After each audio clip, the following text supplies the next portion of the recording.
Кој ја продаде листеријата на пазарот е прашањето кое струи деновиве низ институциите на законот и граѓаните.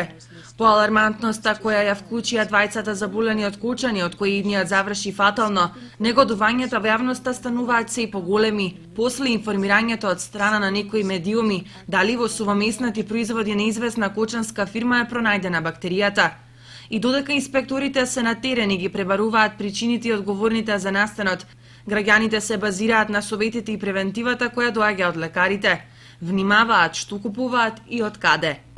Слушаме на телевизија, па колку истина не знам што е како е. Внимавате ли во однос на исхраната и да јадете чиста квалитетна? Па колку можеме да внимаваме, а дека ќе внимаваш кој се вештачко. Не можеш да внимаваш. Слушам дека имало некој лош грип сега. Вирус, бактерија, да, бактерија. Па мислам дека ја мислам внимавам.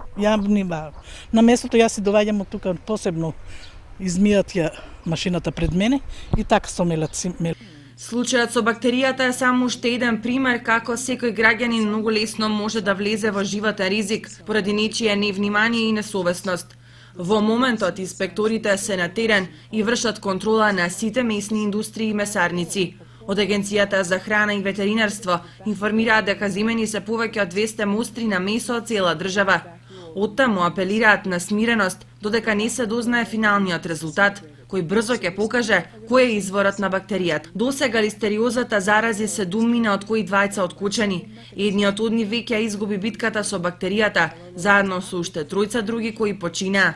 Лекарите и понатаму препорачуваат голема внимателност, добра термичка обработка на месото и млекото на температура поголема од 70 степени, и тоа во внатрешноста на месото и темелно миење на овошјето и зеленчукот.